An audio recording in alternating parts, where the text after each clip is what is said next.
Hello and welcome to Real Men of Real Estate. I'm your host, Steve Matley, president of Coast to Coast Equities. Today we're going to talk about residential real estate, investing in residential real estate and the different ways you can do it. I've got a couple experts with me today. The other real men with me are Tunde Ogunwole. He is a commercial developer with Trammell Crow Company. On the other side over here we have Brian Fox. He is the owner and president of Fox Real Estate Group out of Orange County. And he is really going to be on the hot seat today because that's your area of expertise, Brian. True. Residential real estate. So we're going to get into this discussion, and hopefully you at home are going to take some notes because you're going to learn a lot of things that you never knew about investing in residential real estate, and a lot of things you thought you knew were true that aren't. So Brian, getting into this, let's talk about, we all think there's just a couple things you do. You buy a house, you hold on to it, and you sell it when it appreciates. You buy a house, you rent it out. You buy a house, you fix it and flip it. There's a lot more to it, isn't there? Yes, and so the basic thing I like to tell people first is that this is a very psychological, in residential specifically, it is very much psychologically and emotionally driven. Commercial world, I do that from time to time. We've talked about as much, but it's just math, right? It is not math. For we are. Math comes into play, but I can manipulate math by dealing with emotions. And so in the world of residential, I like to preface most of the conversation there first because when picking investments, you can pick the amount of return you're going to get based upon how well you think you can manipulate the math. And so there is fix and flips. There are buy and holds. There is just simply, get in and squat on the property for 2 years and then you sell it again and reap the rewards of that. There is wholesaling. There's all of that. But more than anything else, the way that you're actually able to move the needle the most is realize that the people buying those are buying it for personal use. So when they're buying it for personal use, we spend money on things we want, not on what we need. When it comes to investments and business owners like ourselves, we will make decisions based upon staying in business again. They're not doing it to stay in the house again. Many of them lose the house in time. They did it because it felt real good when they did it. Okay, so, and that's the old saying that facts tell, but stories sell. And if you can tell the story of a house and paint the picture that this is your home, this is your kids' memories, this is where Christmases will be, this is where the grandkids will come play. Right. And if they vision that, they see that, then maybe that matches what they've always dreamed they want. That's probably more important than getting the best price for the best house in the best neighborhood with the best ROI. Possibly, yeah. So let's talk about a couple different kinds of investments, and let's talk about how you mitigate risk by dealing with emotions.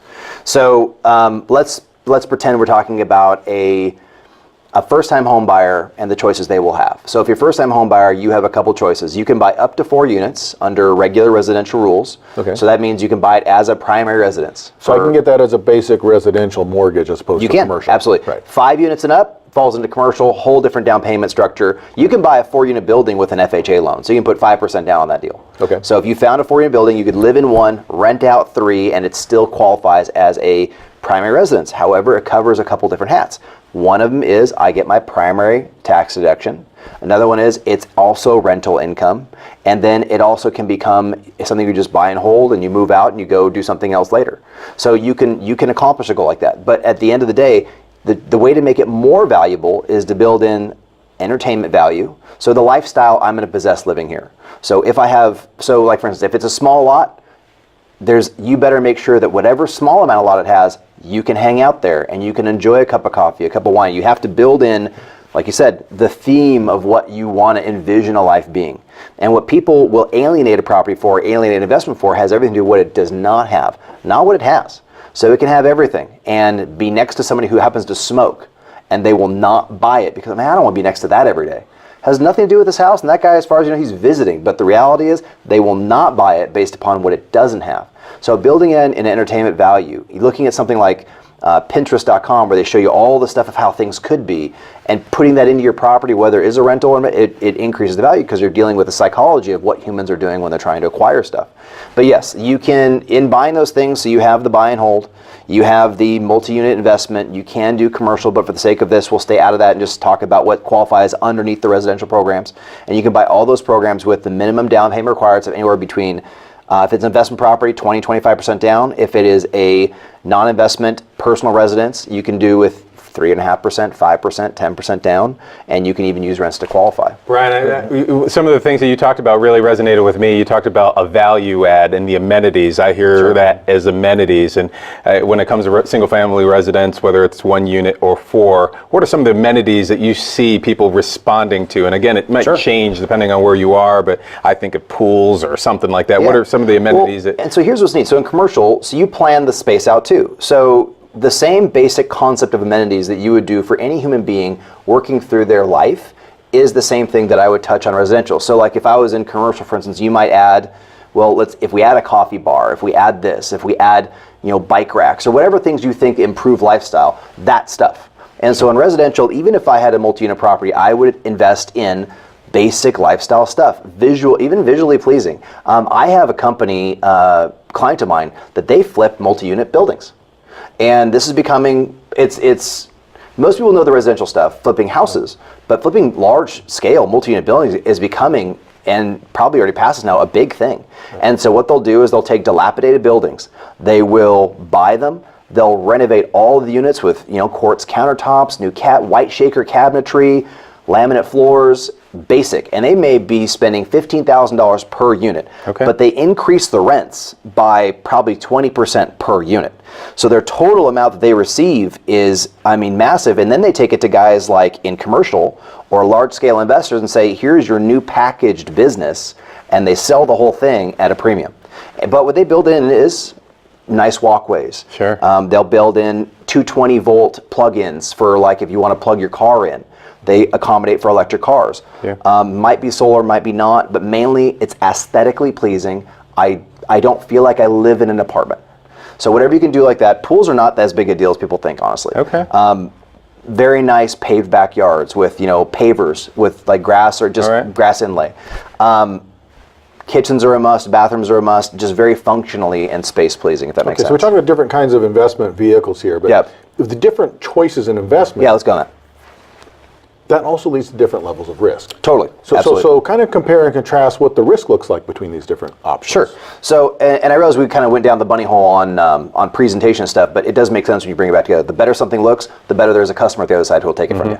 But when it comes to different layers of risk, so I usually like to use these 3 criteria because most people in residential, they will invest in residential. They will not venture outside of 4 units. Typically, they'll invest in another house because they know a house. If you can live there forever, and you're okay with it, if it will cash cover itself, means if I have a payment of $2,000, I've got $2,500 coming in every month, it covers itself, I'm safe. Or if you have enough equity to move it, that's a safe deal on 3 fronts. If the market goes to tank and I've got no job, nowhere to go, okay, we can at least move in, we're safe here. So that's the way that I look at the basics of the investments, but typically what I would say is, if it doesn't have a lot of upside cost, if it's pretty maintenance free, then over time, it's a safer investment than something that's heavy on maintenance, because over time, those maintenance items are going to become upgrade items. That's pretty powerful, and you kind of touched on it, but I'm curious, what are some common pitfalls you've seen in somebody looking at a site and maybe making a couple mistakes? And I'm glad you brought it, because that's why I tied this in earlier. People do investments in residential as if they're moving into it. And it is the worst decision. Even if I'm flipping a property, and I know you guys have seen this, people flip properties as if it's their house, and they're putting stuff in that is not productive for making a profit. And they treat it as an art project. Mainly I saw a TV show, looks like so much fun, and they treat it like it's a lot of fun, as opposed to a job. No, we're going to put this kind of cabinet, this kind of this. I know companies that they put the same thing in every single house. It's not a project. It's like, dude, it's just a business. Because they know that the market wants that. So an individual might be looking at themselves and they're saying, hey, this is great for me. Totally. Everybody would love it, but you're saying that the professionals. There's also economies of scale with that. Totally. You have a go-to supplier and provider that you get better deals because they know that you're not just doing one and done. You're going to continue to do these, and you're a good client, a good customer of theirs. I know. I have a client friend that does so many flips. They have a deal with a paint company where, they get like 30 cents on the dollar for their paint. It's the same paint color and the same provider in every single house, and they'll do 1,000 flips a year. They don't change it. They'll never change it because it makes budgetary And sense. as they keep going to the same paint company, that paint company they don't have to wait for it to be mixed. It's probably waiting. They probably got several 5-gallon buckets in know that exactly color how much in they're the doing warehouse, every year. knowing Yep. they're coming for it. Every year. So again, the biggest mistake people make when investing is they treat it as if their family's going to live there. There's basic things that need to be there so that it's habitable and people do a good job. But the reality is, treat it like a business. All right, we're going to get in a little more deeper into some options as to how do we analyze the numbers, how do we finance these investments when we come back from the break. This is Real Men or Real Estate. We're talking about residential real estate investing, and we'll be right back. Don't go anywhere.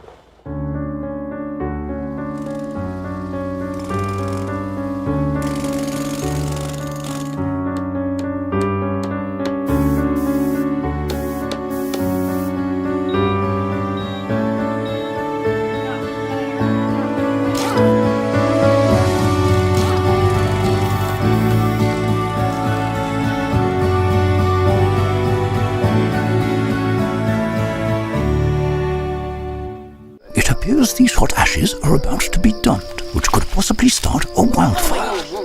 How will Smokey deal with such a hot situation? The garden hose defense. Next, a thorough stir. Then another spray. And finally, feeling if the ashes are cool. Oh, yeah. Ah yes, the selfie. A ritual practiced so frequently with this tribe, but not so much by Smokey Bear. Only you can prevent wildfires.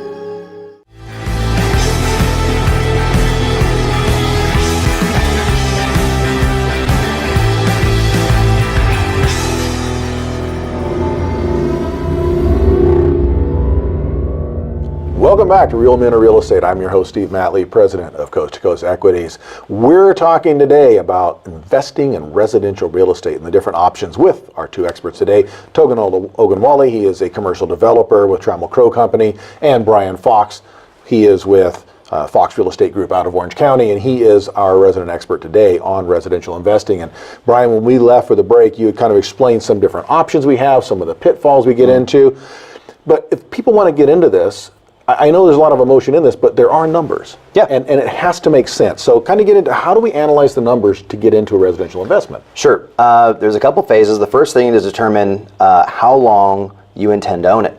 So the numbers will make sense in different ways over time. So most of my clients who end up selling properties in 2 years had no intention of doing that. The numbers do not make sense because there was never a plan to flip the property within a short amount of time. So if you're going out to have any kind of investment, the first thing was realize how much time am I intending to keep it? And you always plan for the conservative. So market's going up, you think it's a great deal, you're like, in 2 years it's gonna be worth $100,000 more I paid for it. That's fine, but that's speculative. You're hoping that's gonna happen. Plan for the short term. Here's how much time I'm gonna spend paying down the mortgage. So I'm gonna have this much cash back in the form of equity. Here's a standard 3 to 8% return over a couple years. Assume it's worth something like this based on where the market's going. Everything else is a cherry. Okay, so if I'm watching these TV shows and they're showing me how to do these, they're representing to me that I can do these things in 90, 120 days, 6 months. Right. My first thought when I see those, why? Ordinary income, short-term capital gains? Yeah. Why would I want to do that to myself? I want it at least a year, Yeah. don't I? Yeah. Well, okay, so yes, the learning curve is astronomical. And I'm gonna put myself on the chopping block. The first flip I did took a year, not because I didn't know what to do, it's because everything else decided to show up with it. Okay. So the first flip that I ended up doing, it was I got the house. The whole house was shifted by 2 inches from the trees the lady planted before, which I didn't know about. So we had to reshift the foundation and jack it up a little bit. Termites riddled the whole house. We replaced probably 30% of the wood in the house. It was built up off a lower foundation, so we had to reinforce so many things. And then there's the city. So it's not that you can see a show and think, oh, that looks great. Paint, carpet, kitchen. Yeah, right. It does never, ever go that way on your first one. Even if you're lucky, it's going to show up bad. Reconstruction has that problem. Right. Reconstruction means there's unforeseen conditions and the unknown. Always. Well, we didn't think we were going to do reconstruction. That's what I'm saying. What we saw was a facade of stuff that we could get away with. No, but even remodels, because as soon as you open Yeah. the wall up, Yep. hello, look what's Yeah, inside. Totally. And not to get on the story, but we did that and there was rats looking back at us. So you never know what's inside. Okay, now the question is, were the rats paying rent? No, it was a dilapidated property. But the point is that talking about how much money you need to go in with the project determines on how long you intend to keep it and what your risk return value is. So we talked about in other episodes, land being low risk because you can tie it up in escrow and do certain things. Well, in residential, you do have to acquire the property to begin to do some of these elements. And the risk is based upon, have you completed the construction to a point where you didn't spend too much of it? Because if you overspend on basic stuff, you're not going to make the money back. You will lose money on that deal. See, Brian, could you touch base on, or maybe explain for the viewers and all of us, just the time horizons that you typically see in those different deals? Good point. So if you were to acquire a property, assume an average of 30-day escrow to buy it. That's just average. That's with financing. If it's cash, it can be shorter. It can be longer too. It would take probably anywhere from 3 months to 6 months, depending on your knowledge base of how to do this stuff. If you consistently do flips, you can get them done within 3 months. I see them done shorter than that, but typically the best guys are 60 to 90 days back on the market and with the least amount of work. Other than that, you should assume it's going to take you some time, anywhere between 6 months and a year, depending on, again, did you remove yourself from the project or did you treat this like your personal habit? Like, was this your hobby? Because that's where you start really searching for all the coolest things. I mean, it's either dialed in or it's not. But that thing goes back to me, the whole idea of, I don't really want to turn it that fast. Right. Because the tax ramifications, unless I formed a business and I'm doing it under the business and I'm rolling that back into another property as a business expense. If I'm doing that as just an individual, I'm going to get nailed on those taxes. Yes. And it actually, that means I have to sell the property for 20-25% more to cover the taxes. If I just waited, I'd probably, it's appreciated anyways, and then if I just waited, I wouldn't have to pay those taxes on it. Unless, again, I form a company and do it as a business. Right. So the buy and hold would be this. Okay, so let's talk about, we did talk about flips pretty good. So buy and hold, buying a property to acquire for rental and moving and having our time. So the biggest problem with that is, it's hard to get a really good capitalization rate, or a rate that says that I'm making more money on this than a CD. That's right. Or you can make probably 10, 15, 20% on a flip, but you'll make, and a cap rate in Orange County, 2, 3, 4%, which is horrible. In Florida, they think 8% is bad. So you want to understand what your return's going to be in deciding which of those programs to go with. But what offsets the cap rate, you have to look at the cap rate, and you also have to look at the appreciation rate. Yes, exactly. And so in the Midwest, the cap rates are pretty good. Appreciation is dead. Right. In California, the cap rates are low, but the appreciation is almost astronomical. Which is the two sides of that. Buy and hold versus get rid of it now. So our appreciation rates are great, which makes flips so great out here. That's right. Or even wholesaling. Buy and holds would make more sense potentially, depending on who you are, in areas where you may not capitalize, you may not grow as quickly in your equity, but it's the long-term value. You're paying the mortgage down at a good cap rate. And building on that, what type of legal structures do you see people doing the fix and flips? Is it they hold title? Is it in some other form? What do you normally see? Steve mentioned it. It is very much based upon their astuteness to what's going on.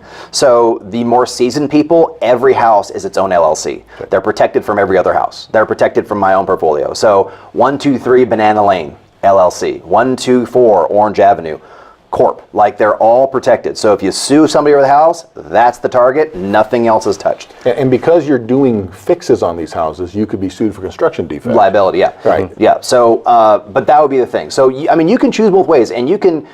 In our area, what I see a lot of is 1031 exchanges where people are selling an investment typically they've had for a long time, and it does make sense for them to buy another buy and hold in the area, because what they're typically doing is trading condition of property. I have something in Long Beach, California, where maybe I've had it in an old neighborhood. It's a 5-unit building. I've had it since I bought it for $20,000. It's now worth $2 million.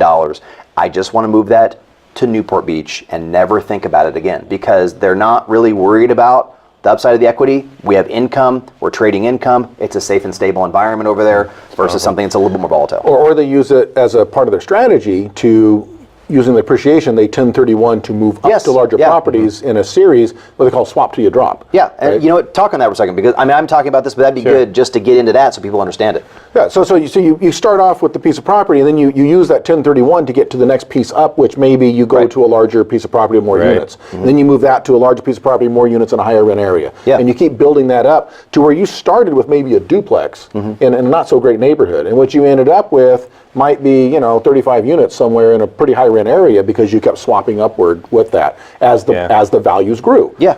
And this actually would be if you combine both strategies. So let's say I take on the influence of a fix and flip, and I combine that with the concept of buy and hold and move that structure up. That is actually what people are doing unconsciously. We're very much in a flip economy where we've got houses where people will buy them as their primary. They will live in them because the appreciation rate is so good.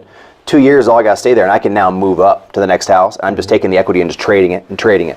But if you did want to take and employ the value of a fix and flip, you take on a house, fix it up, bring in really solid tenants that paying a premium for that value. Right. And then, because of the appreciation rates, you move that to maybe a 2-unit building, different neighborhood, same has that, and then you fix those both up when a tenant moves out, increase those rents, do it again, and then you can stagger your way into a long-term kind of flip and buy and hold mentality, which for me in this area probably makes the best sense from what I see, because you can get in relatively low and you can work you up pretty high as opposed to just trying to take to that point. What I like is a long-term view. Like when you're going into an asset, you might see this as a long-term strategy in terms of wealth preservation or wealth creation, and then what type of lifestyle you want to have. Do you spend much time really asking those questions from potential investors? And if you do, what does that look like? Typically I'm consulting on it, but we get this question a lot, we consult a lot, we teach them through the process, and what we mainly do is talk them off the creativity shelf. We want to get their creativity back in their pocket and put it back investing forward. Okay. And I notice a lot of people think I can't get into real estate because I didn't inherit all this kind of money. People have a big pot of money to do this. Most very successful real estate people I know did not start with a lot of money. They did what you talked about. They started with something small and slowly worked their way up to where they had a pretty good portfolio and become kind of what we'd call a little bit of a real estate mogul. And that seems to be what works. We're going to have to take a break. We're going to come back. When we come back, we're going to talk about if your best plan doesn't quite work the way you want, do you have an exit strategy? And how does that look? We'll be right back on Real Men of Real Estate. I am with Brian Fox and Tunde Ogunwole. Don't go anywhere.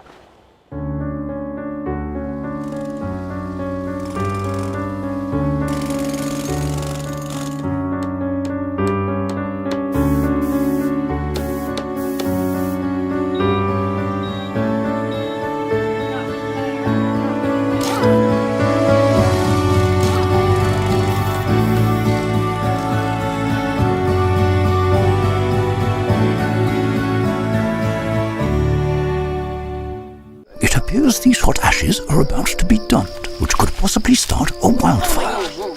How will Smokey deal with such a hot situation? The garden hose defense. Next, a thorough stir. Then another spray.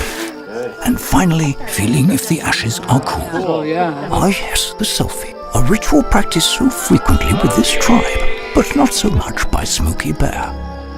Only you can prevent wildfires.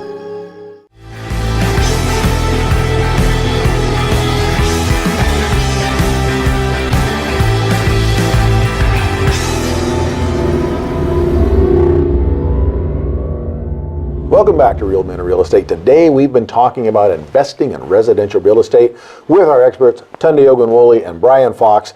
And we've come to the end of the show, but before we go, Brian, we've laid out how you pick where you get the money from, some of the pitfalls, some of the dollars we need to look at. Not everything's going to go to plan. So what do we do to make sure that we don't lose everything if we guess wrong on this deal? Yeah, so I'm all about asymmetric risk. I mean, we've all seasoned enough. We went through the last dive of the market, and in that time, we had people make some decisions that seemed very good at the time, but then they were left holding some stuff. They're like, no one saw this coming. So in that light, we started looking at investments with really looking at, again, 3 targets. Can I live here forever if everything goes to pot? Can I rent it out and cover myself so I don't have this financial strain? And can I sell it? Can I do any one of those 3 things will keep my marriage together, keep my family, it'll keep things okay. But really having, beyond that, an exit strategy plan. So the plan would be, this is a flip, this is a buy and hold, or I'm going to put this property on the market. If it doesn't work, I can't get this number. What does the plan look like? And really make sure you've got it ironed out. So you say, if then, if then, if then. And so as the market goes up, great. If this gets to that, then I'm doing this. And do that over time so you know what the rest looks like. And one thing I do want to touch from before the break, we talked about people getting in. You get to a certain level in this career, you don't use your own money. People want you to spend theirs. That's true. And so if you get the experience, even I say, The first flip I did was a nightmare. And the funniest thing is, if I had never did anything, I would have made more money just holding it for 12 months, period. Because the market was cycloning out of control. I would have made 3 times the money doing nothing, but I actually have the ability now to make 10 times the money with the experience. Right. I have the experience to consult on it. So the first project was your tuition to learn. Tuition, yeah. But basically build an exit plan. If you have an idea of what you can do to get out of it, so you're not stuck. People go down because they try to save a sinking ship. Yeah, and you use the powerful term asymmetric risk, where you're looking at a deal and you're saying the upside has more pop than the downside. Correct. And how are you managing that with many different if-then scenarios, the language. That's something that we often see in commercial real estate, and you're looking at the upside downside scenarios. What's the worst case that can happen, and trying to manage that on the front end before you're going into a deal. So I think that's powerful, and making it more of a financial decision and an intellectual decision versus an emotional decision when you're getting into that process. That's awesome. Yeah. And I think some of the risks in this industry are what keep people out of it, because there's so many things they can't control. But the truth is, no matter what you're doing, there's a lot of things you can't control. You know, working for the same company your whole life, that could disappear overnight. You don't know that either. So having the idea, I like your idea that we've got 3 different avenues to go with this. If our fix and flip strategy works, yay. If it doesn't work, that's cool, we'll rent it out. And if that can't work, we'll move in and we'll stay here. And we can live here until the market turns back around again. The great thing about real estate, yes, it does have the downturns, but it always has the upturns. And that means it's just a matter of time. And so if your exit strategy is, I can hang in there and just live in this place for a while, and when it comes back around, then I can make a new plan and start over again. That seems to work pretty well, and you don't ever lose anything in the industry. A lot of the investors I know had that exact approach, and they didn't get hurt in the downturn. This is Real Men in Real Estate. We'll wrap up our discussion today. We've been talking about residential real estate investing with Brian Fox and with Tunde Ogunwole, and we've covered how do you choose the right investment, how do you make the decisions on what to do with those investments, what are the risks that you're going to encounter, how do you finance that, and then having an exit plan. Essentially, make sure you do your homework first. And if you've never done this before, talk to the people and work with the people that know what they're doing. Brian, thank you for being on the show. Pleasure. Tunde, we're going to see you next time on Real Men in Real Estate. Tune in each and every week on Roku and Amazon, and bring a notepad with you. You're going to learn a lot.